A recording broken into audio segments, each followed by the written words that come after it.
뉴스라디오 오늘의 주제는 파주 부사관 아내 사망 사건, 몰랐다는 남편, 정황은 왜 정반대인가?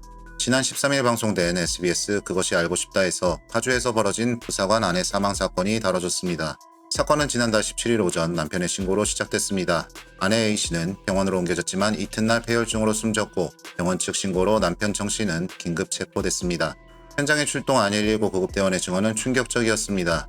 집 현관을 열자마자 부패 현장이나 심각한 위생 방치집에서 나는 것과 비슷한 냄새가 났다고 했고 안방에는 사람 모습이 보이지 않아 남편에게 환자가 어디 있냐고 물었다고 합니다.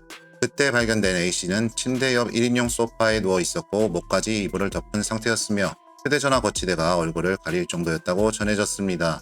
A씨의 상태는 더 심각했습니다. 구급대원은 전신이 대변으로 오염돼 있었고 수많은 구더기가 온몸에 퍼져 있었다고 했습니다. 엉덩이, 배, 허벅지, 종아리 등 신체 전반에 괴사가 진행됐고 부패한 부위마다 구더기가 들끓는 상황이었다는 겁니다. 전문가들은 이런 괴사가 짧게는 몇 주가 아니라 최소 3개월 이상 진행됐을 가능성을 제기했습니다. 그런데 남편 정씨는 몰랐다고 주장합니다. 다리가 검게 변한 것을 봤지만 씻지 않아서 그런 줄 알았다. 냄새를 못 맡은 이유는 섬유 탈취제와 인센스를 써서 몰랐다고 설명했습니다. 반면 119 구급대원은 남편이 당시 3개월 전부터 괴사가 진행되면서 구더기가 나왔다는 취지로 말했다고 반박했고 남편은 그런 말을 한 적이 없다고 부인하면서 진술은 정면으로 엇갈립니다.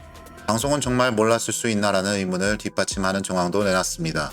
전문가들은 변이 나왔다는 건 계속 먹었다는 의미라며 누군가가 음식물을 공급했을 가능성을 언급했고 이불을 목까지 덮은 상태 역시 피해자가 혼자 했다기보다 타인이 그렇게 했을 가능성이 크다고 봤습니다. 또 살이 썩는 냄새가 집안에 진동했을 텐데 같은 공간에 살면서 모를 수 있냐는 지적도 이어졌습니다.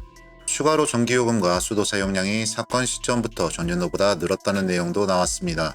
전문가는 2인 가구에서 한 달 40톤 이상의 물 사용은 비정상적이라며 물을 계속 틀어놓았을 가능성을 제기했습니다.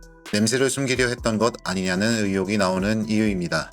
그리고 의료 소견에서는 폭행 가능성도 거론됐습니다. 일부 피부괴사가 욕창이 아닌 다른 원인일 수 있고 흉부 CT에서 다발성 갈비뼈 골절 소견이 확인됐는데 특히 특정 부위는 심폐소생술로 생기기 어렵다는 설명이 나오면서 외력, 즉 폭행 가능성이 의심된다는 겁니다. 정리하면 핵심 쟁점은 3가지입니다. 첫째, A씨의 괴사와 방치가 얼마나 오래 지속됐는지, 둘째, 남편이 정말 몰랐는지 혹은 숨겼는지, 셋째, 의료 소견이 가해를 가리키는지입니다. 수사와 감정 결과가 어디로 향하느냐에 따라 이 사건의 성격은 완전히 달라질 수 있습니다. 여러분은 어떻게 보나요? 남편의 몰랐다는 주장, 여러분은 납득이 되시나요? 가정 안에서 고립 방치가 몇 달씩 이어질 때 주변과 제도가 어디에서 어떻게 개입해야 이런 비극을 막을 수 있었을까요? 댓글로 의견 남겨주세요.